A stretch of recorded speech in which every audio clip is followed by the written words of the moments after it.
কাল মহান বিজয় দিবস। জাতির বীর সন্তানদের শ্রদ্ধা জানাতে প্রস্তুত হচ্ছে জাতীয় স্মৃতিসৌধ। বাড়ানো হয়েছে নিরাপত্তা। কাজ বাকি রেখেই চালু হলো বিআরটি প্রকল্প। স্বল্প আয়ের মানুষের কথা ভেবে এই উদ্যোগ জানালেন সড়ক পরিবহন ও সেতু উপদেষ্টা। এবং কয়েকজন বিচারপতির বিরুদ্ধে তদন্ত শেষ করলেন সুপ্রিম জুডিশিয়াল কাউন্সিল। সুপারিশ পাঠানো হয়েছে রাষ্ট্রপতির কাছে।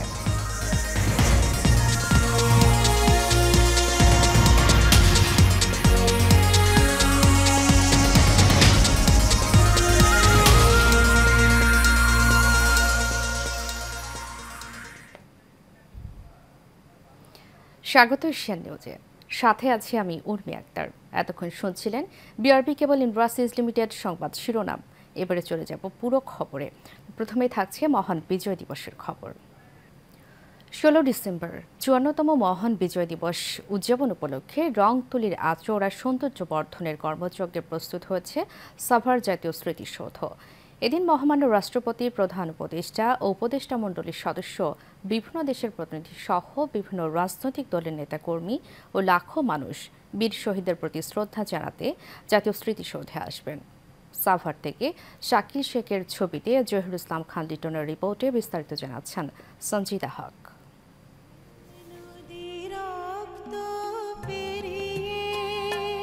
রাত পোহালেই মহান বিজয় দিবস। মাতৃভূমির সার্বভৌমত্বের জন্য মহান মুক্তিযুদ্ধে যেসব বীর নিজেদের জীবন বিলিয়ে দিয়েছেন, সাভারের জাতীয় স্মৃতিসৌধে কাল তাদের শ্রদ্ধা জানাবে জাতি। জাতীয় স্মৃতিসৌধে তাই চলছে শেষ মুহূর্তের প্রস্তুতি। স্মৃতিসৌধকে ধুয়ে মুছে পরিচ্ছন্ন করতে, রং তুলি আঁচড়ে ফুটিয়ে তুলতে এবং এর সৌন্দর্য তুলে ধরতে পরিচর্যায় ব্যস্ত শ্রমিকরা। শহীদদের প্রতি ভালোবাসা থেকেই এই কাজ করছেন বলে জানান তারা। 16 ডিসেম্বর উপলক্ষে আমরা এখানে রং তুলির কাজ করতেছি দীর্ঘদিন যাবৎ। সাভার জাতীয় স্মৃতিসৌধে ইট বালু সিমেন্টের কাজ করিতেছি, কানে ফুলের গাছ লাগাচ্ছি। রাষ্ট্রপতি আসবে, উপদেষ্টা আসবে, সেই জন্য এখানে আমরা কাজ করতেছি। এখানে পয়সা করি, আমাদের কাছে ওইটা আনন্দ হয়, হেরাও সুন্দর পায়, আনন্দ পায়। রাষ্ট্রের গুরুত্বপূর্ণ ব্যক্তিবর্গ, কূটনৈতিক এবং সর্বস্তরের মানুষের পক্ষ থেকে শহীদদের শ্রদ্ধা জানানোর জন্য জাতীয় স্মৃতিসৌধের সব প্রস্তুতি নেওয়া হয়েছে বলে জানিয়েছে কর্তৃপক্ষ। লক্ষ লক্ষ জনতা সাভার জাতীয় স্মৃতিসৌধে বীর শহীদদের সম্মানে পুষ্পস্তবক অর্পণ করবেন। সে লক্ষ্যে আমরা গণপূর্ত অধিদপ্তরের পক্ষ থেকে পুরো স্মৃতিসৌধ কমপ্লেক্সকে ধুয়ে মুছে পরিষ্কার পরিপাটি করা, ফুল দিয়ে সাজানো, রং তুলির কাজ, সিসি ক্যামেরা স্থাপন, লেক সংস্কার সহ সকল কার্যক্রম সম্পন্ন করেছি। এদিকে নিরাপত্তা নিশ্চিত করতে সব ধরনের পদক্ষেপ নিয়েছে আইন শৃঙ্খলা বাহিনী। পোশাক, সাদা পোশাক, এবি ব্যান্ড, সকল স্তরের নিরাপত্তা আমরা রেখেছি যেন খুব সুন্দরভাবে ভিভিআইপিগণ, বিভিন্ন সামাজিক ও রাজনৈতিক ব্যক্তিত্ব এবং তাদের সমর্থকবৃন্দ অতি সুন্দরভাবে, সুশৃঙ্খলভাবে, নিরাপত্তা সহকারে এখানে এসে পুষ্পস্তবক অর্পণ করতে পারেন। মহান বিজয় দিবসে লাখো মানুষের শ্রদ্ধা, ভালোবাসায় ফুলে ফুলে ভরে উঠবে জাতীয় স্মৃতিসৌধ। রাষ্ট্রপতি ও প্রধান উপদেষ্টার শ্রদ্ধা জানানোর পর জনসাধারণের জন্য উন্মুক্ত করে দেওয়া হবে স্মৃতিসৌধ। সঞ্জিদা হক, এশিয়ান টেলিভিশন। দর্শক, বিজয় দিবস উপলক্ষে জাতীয় স্মৃতিসৌধের প্রস্তুতির আরও খবর জানাতে আমাদের সাথে যুক্ত হচ্ছেন আমাদের সহকর্মী জহিরুল ইসলাম খান লিটন। লিটন, আমাকে শুনতে পাচ্ছেন? লিটন, বিজয় দিবস উপলক্ষে জাতীয় স্মৃতিসৌধ এলাকায় নিরাপত্তা কতটা জোরদার হয়েছে আমাদেরকে জানাবেন।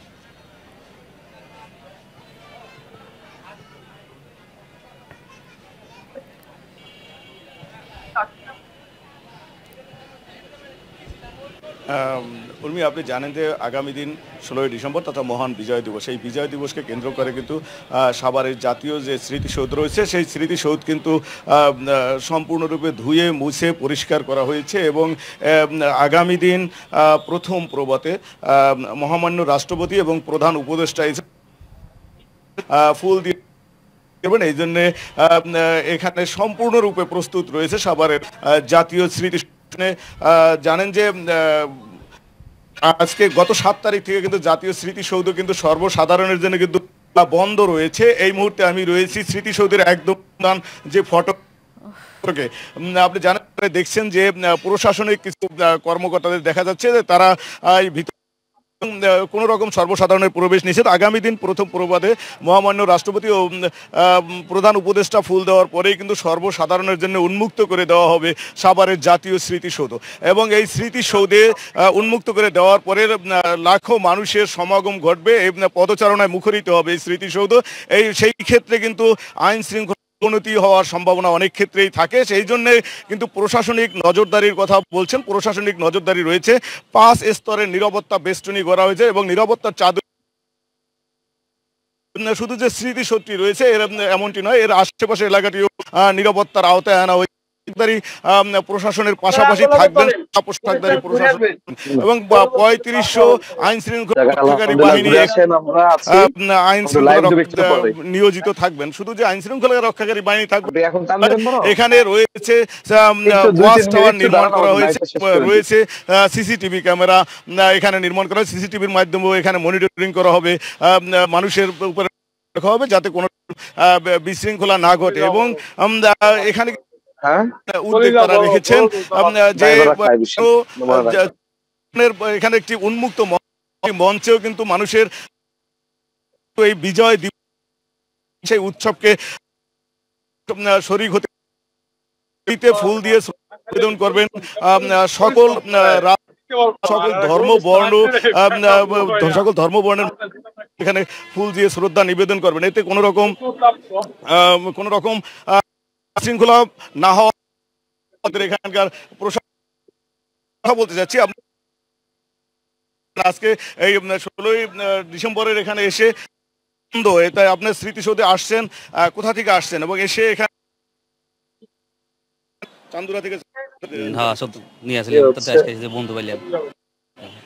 16ই ডিসেম্বর কি এটা জানাবার জন্য তার আজকেও এখানে এসেছেন যে 16ই ডিসেম্বর বিজয় দিবস উপলক্ষে তাদেরকে দেশের যে অবস্থা সেটা এবং যে 16ই ডিসেম্বর জাতীয় স্মৃতিসৌধটার যে কি অর্থ ধারণ করে এগুলো জানাবার জন্য কিন্তু কোমলমতি শিক্ষার্থীদের নিয়েও আমরা দেখেছি অনেকেই এসেছেন এবং স্মৃতিসৌধ এলাকাটা কিন্তু আলোক সজ্জায় সজ্জিত করা হয়েছে, ব্যাপক আলোক সজ্জিত করা হয়েছে এবং স্মৃতিসৌধটি এই ছিল আমার কাছে সাভারের জাতীয় স্মৃতিসৌধ থেকে এখনকার মতো।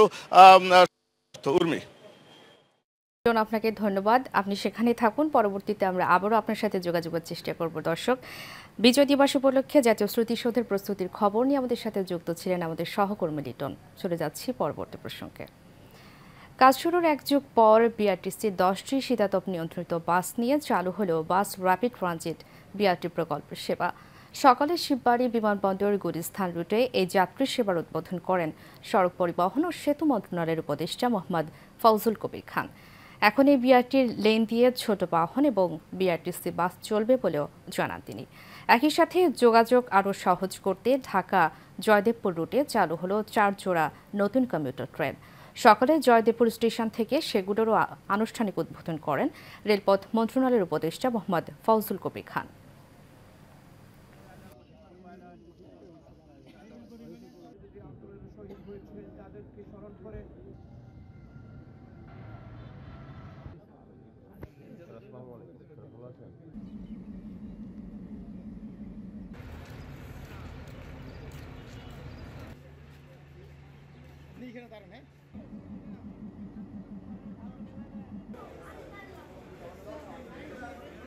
মানুষ যাতে উপকৃত হয় এই জন্য আমরা এই অসম্পূর্ণ বিআরটি লেনে আমরা বিআরটিসির বাস চালু করেছি এবং এখন আমরা ইতিমধ্যে নির্দেশ দিয়েছি যে এখানকার এই যে বিআরটি লেনের বাকি কাজগুলো দ্রুত সম্পন্ন করতে হবে এবং এটার জন্য এইখানে বিআরটিতে কিন্তু বিশেষ ধরনের বাস চলবে।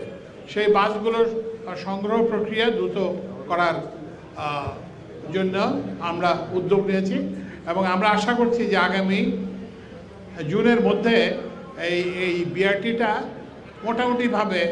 মোটামুটিভাবে চালু করা যাবে। দর্শক, বিআরটি প্রকল্পের উদ্বোধনের আরও খবর জানাতে আমাদের সাথে গাজীপুর থেকে সরাসরি যোগ দিচ্ছেন আমাদের সহকর্মী আরিফ খান আবির। যে আবির, আমাকে শুনতে পাচ্ছেন? আবির, বিআরটি প্রকল্পের উদ্বোধনে সাধারণ মানুষের কি সুবিধা পাবে আমাদেরকে জানাবেন। হ্যাঁ, আপনি যেমনটি বলছিলেন যে প্রায় 1 যুগের বেশি সময় প্রকল্পের কাজ চলার পর কিছু স্টেশনের কাজ বাকি থেকেও আপনার এখন কিন্তু চালু করে দেওয়া হয়েছে বিআরটি লেনটি, যার কারণে কিন্তু হচ্ছে আপনার বিআরটি লেন যে বিশেষ বাস ব্যবস্থা সেটি কিন্তু চলছে। আপনি দেখতে পাচ্ছেন যে আপনার আজকে সকালবেলা যিনি আপনার সড়ক পরিবহন মন্ত্রণালয়ের যিনি উপদেষ্টা রয়েছেন তিনি আনুষ্ঠানিকভাবে উদ্বোধন করেছেন এবং সেটি আনুষ্ঠানিকভাবে উদ্বোধন করার পর কিন্তু সেটি হচ্ছে আপনার চালু হয়েছে এবং যাত্রীরাও কিন্তু হচ্ছে আপনার রাজধানীর উদ্দেশ্যে তারা ছেড়ে যাচ্ছেন। এবং আপনি দেখতে পাচ্ছেন যে বিআরটি যে এসি যে নিয়ন্ত্রিত যে বাসটি রয়েছে সেটি কিন্তু যাত্রীদের সংখ্যা আপনার বলা যায় যে প্রথম দিনে আপনার তেমন প্রচারণা না থাকলে কিন্তু মোটামুটি অনেক যাত্রী কিন্তু তারা হচ্ছে রাজধানীর উদ্দেশ্যে আপনার রওনা হয়েছে। আবার একটু আমি যদি কথা বলতে চাই যে আপনার এই সেবাটা পেয়ে আসলে আপনারা কতটা খুশি হয়েছেন বলা যায়? আলহামদুলিল্লাহ, আমরা খুব খুশি হয়েছি। গাজীপুরবাসীর জন্য আসলে একটা এসি বাস সার্ভিস যেমন দরকার ছিল অনেকদিন থেকে, কারণ ধুলোবালির জন্য গাজীপুর বিখ্যাত, সেখানে আমরা অনেক খুশি এবং সরকারকে অনেক ধন্যবাদ খুব তাড়াতাড়ি চালু করে। শুনছিলেন আসলে এই সার্ভিসটি নিয়ে কিন্তু হচ্ছে সাধারণ মানুষের এক ধরনের খুশির বার্তা কিন্তু রয়েছে এবং বলছে যে যে ভোগান্তিটা ছিল সেই ভোগান্তিটা অনেকাংশেই কেটে যাবে এবং অন্যান্য যে আপনার যে বিআরটির যে সেবা আপনার সাথে একটু কথা বলতে চাই যে এই সেবাটি নিয়ে আপনাদের আসলে কতটা প্রত্যাশা ছিল আর কি, দীর্ঘ সময় তো কাজ চলেছে। অনেকদিন ধরেই প্রত্যাশা ছিল যে আমি উত্তরা থেকে আসি, ভেবেছি এই বাসটা চালু হলে দেখা যাবে আমি কৃষি গবেষণাতে চাকরি করছি হাই স্কুলে, আমার জন্য সহজ হয়ে যাবে। চালু হয়ে আমার খুবই ভালো লাগছে। যে শুনছিলেন আপনার যে আপনার যাত্রীদের যে প্রত্যাশার জায়গা থেকে তারা বলছিলেন যে এই আপনার বাসটি চলাচলের যে সার্ভিসটি যে চালু হয়েছে সেটি নিয়ে কিন্তু তাদের এক ধরনের যে আপনার ভালো লাগার যে প্রত্যাশা ছিল এবং এই সার্ভিসটি চালু হলে তাদের যে ভোগান্তিটা কেটে যাবে সেটি নিয়ে কিন্তু হচ্ছে আপনার যাত্রীরা কিন্তু বলছিলেন। তবে অন্যান্য যে স্টেশন গুলো রয়েছে সেগুলো হচ্ছে দ্রুত আপনার কাজ শেষ করে এবং বিআরটি যে বিশেষ বাসগুলো আমদানি করার কথা ছিল সেটি আমদানি করে বিআরটির বিশেষ লেনটি একদম বিআরটির জন্য প্রস্তুত করে বাস সার্ভিসটি চালু হলে একেবারেই সুফল পাবে এখানকার যাত্রীরা। এই ছিল আমার কাছে সর্বশেষ। আবির, আপনাকে অসংখ্য ধন্যবাদ আমাদের সাথে যুক্ত হওয়ার জন্য। দর্শক, গাজীপুর থেকে বিআরটি প্রকল্পের উদ্বোধনের খবর নিয়ে আমাদের সাথে যুক্ত ছিলেন আমাদের সহকর্মী আরিফ খান আবির। চলে যাচ্ছে পরবর্তী প্রসঙ্গে। ফ্যাসিবাদের দোষর হিসেবে কাজ করার অভিযোগে উচ্চ আদালতের কয়েকজন বিচারপতির বিরুদ্ধে তদন্ত শেষ করেছেন সুপ্রিম জুডিশিয়াল কাউন্সিল। তদন্ত শেষ হওয়া বিচারপতিদের তথ্যাবলী ও তাদের নিয়ে সুপ্রিম জুডিশিয়াল কাউন্সিলের সুপারিশ রাষ্ট্রপতির কাছে পাঠানো হয়েছে।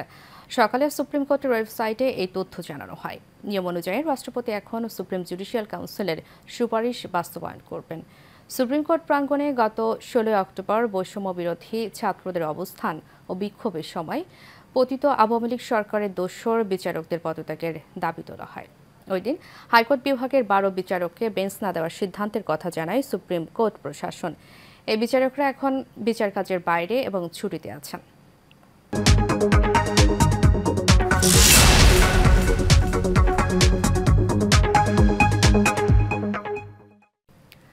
Cyber security penetration testing laboratory AGS quality action limited ঘোষণা করেছে প্রথম অ্যাজাইল সাইবার ড্রিল 2025। প্রথম অ্যাজাইল সাইবার ড্রিল 2025-এর মূল উদ্দেশ্য হল অংশগ্রহণকারী প্রতিষ্ঠানগুলোর সম্ভাব্য সাইবার আক্রমণের প্রস্তুতি এবং ঝুঁকি মোকাবেলায় প্রস্তুতি যাচাই করা। সাইবার ড্রিলের কারিগরি পার্টনার হিসেবে সহযোগিতা প্রদান করছে Bangladesh computer society. AGS quality action লিমিটেডের managing director Mohammad Ahsan Habib বলেন, 2025 সালে এই সাইবার ড্রিল আমাদের একটি ফ্ল্যাগশিপ প্রোগ্রাম। এই ড্রিল শুরু হবে 26 ফেব্রুয়ারি 2025 থেকে।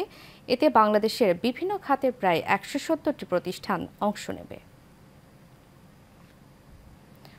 দর্শক, শেষ করব এশিয়া নিউজ। তার আগে বিআরবি কেবল ইন্ডাস্ট্রিজ লিমিটেড সংবাদ শিরোনামগুলো জানাবো আরও একবার।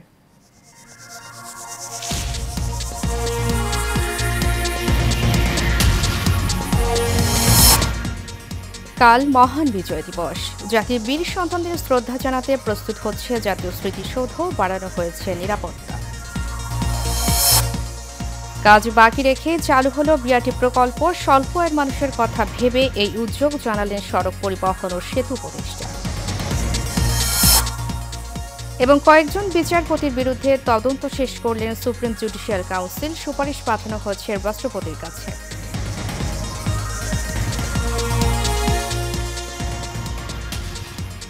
দর্শক, এশিয়া নিউজ এ পর্যন্তই। পরবর্তী সংবাদ দেখার আমন্ত্রণ জানিয়ে শেষ করছি। ধন্যবাদ সবাইকে।